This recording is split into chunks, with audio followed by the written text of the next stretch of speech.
releasing and receiving prophetic words.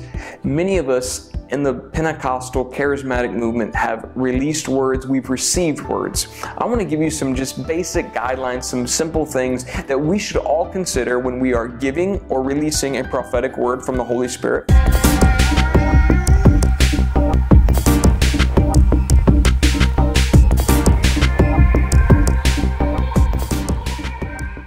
First John chapter 4 verse 1, it says, "Dear friends, do not believe every spirit, but test the spirits to see whether they are from God, because many false prophets have gone out into the world."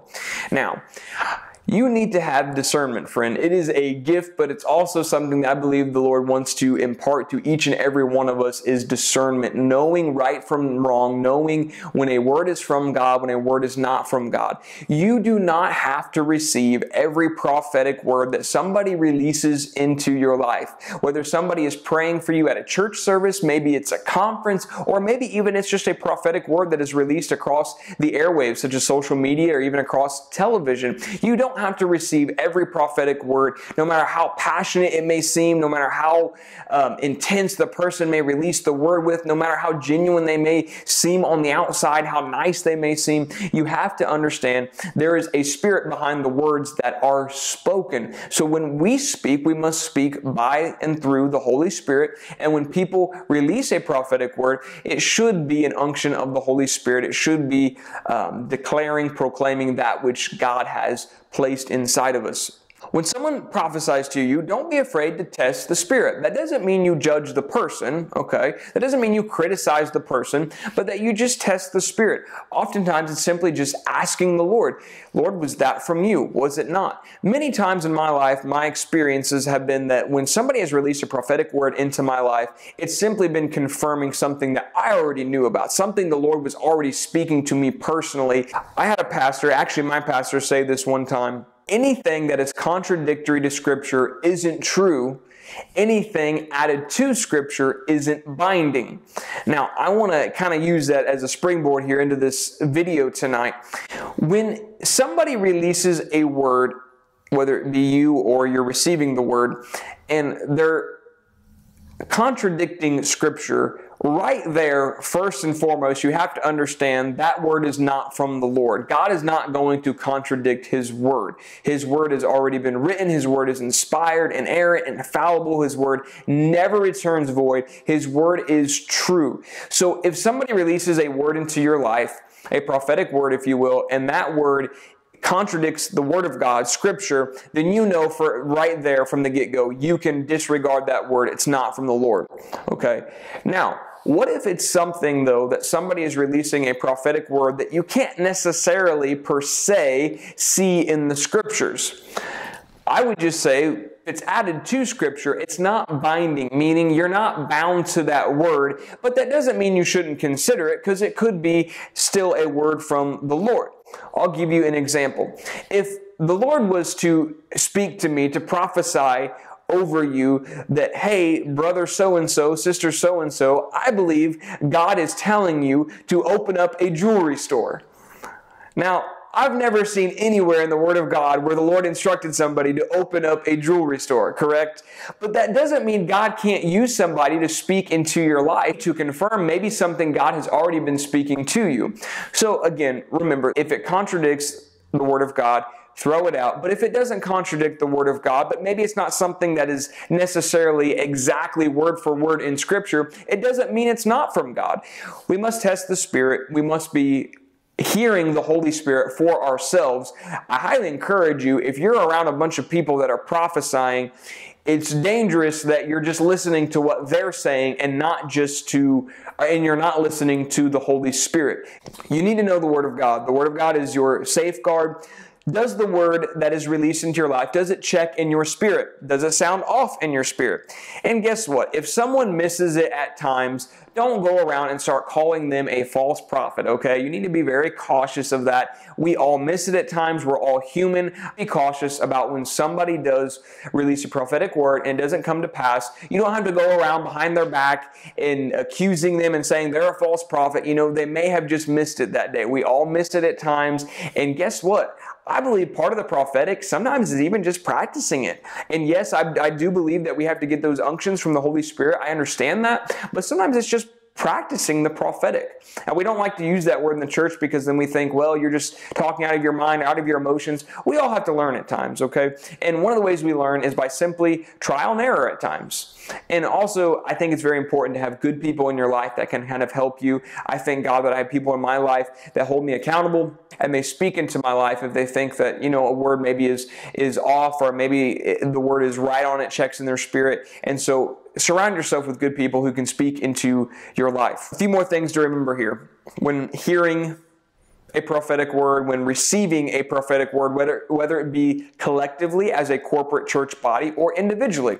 The first one is interpreting the prophetic word. So many times people misinterpret prophetic words. If I was in a church setting, for instance, I'm just using this as an example, as many of you have heard and seen prophetic words, received prophetic words, released prophetic words in a church setting. So I'm just going to use that as an example. And let's say the Lord gives me a word for somebody, and I go and I start praying for this person, and I start releasing a prophetic word as an unction from the Holy Spirit. And let's just say the word is increase. I come up to a male and I say, brother so-and-so, I just believe God is saying increase. I keep hearing the word increase. I prophesy increase into your life. Now, let's think about that just for a moment, even from a logical perspective here. When I say that word increase, that could be interpreted many different ways. I may be thinking this person needs increase in their sphere of influence, and that's what God is saying.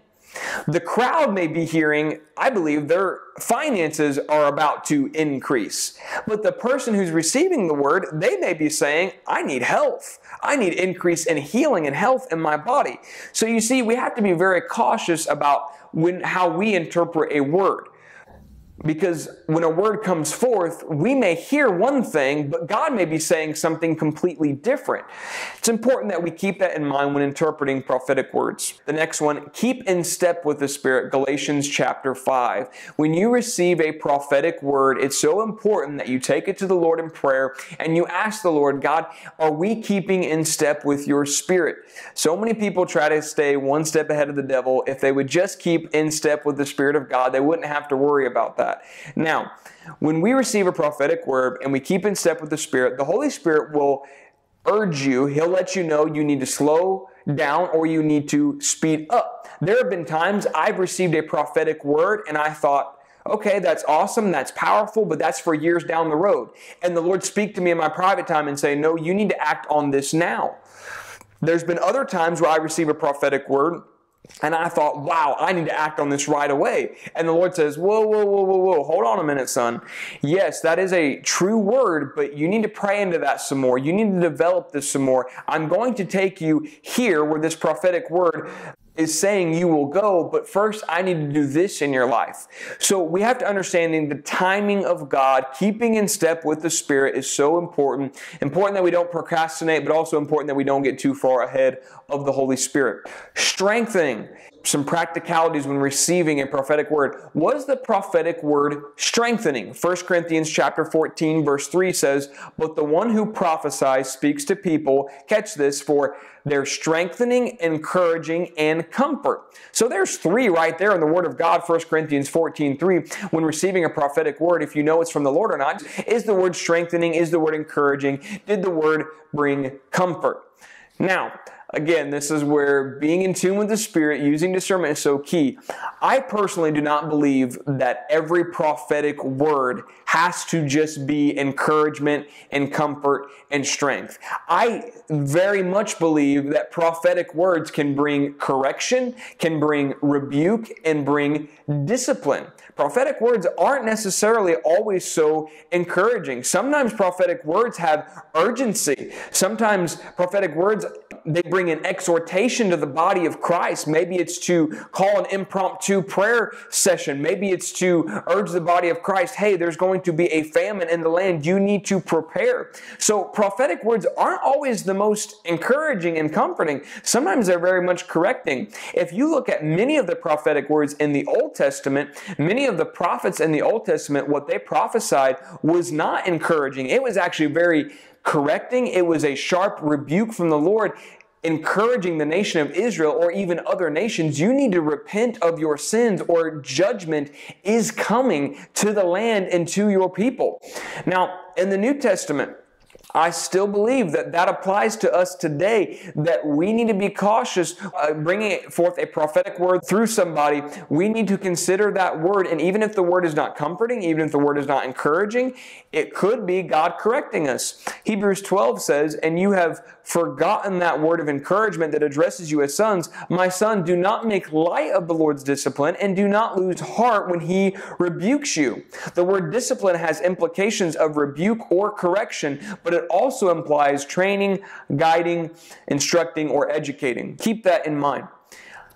A New Testament example for some of you are like, I need some more New Testament scriptures on that. In Acts chapter 11, there was a prophet named Agabus. Agabus predicted what would happen to the Apostle Paul.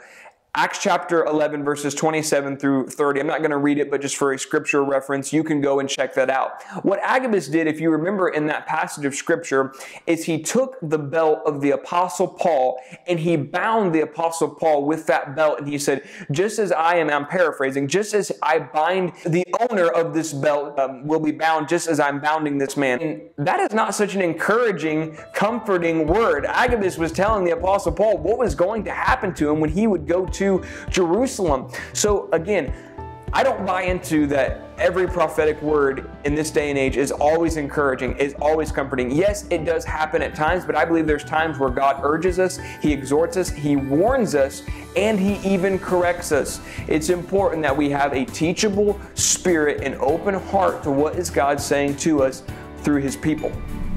Hello everyone. Thank you for watching this video and tuning in to Redemption Project Ministries. Don't forget to like and subscribe to our YouTube channel and ring that bell so that you can get notifications when we release new content. Thank you for watching. God bless.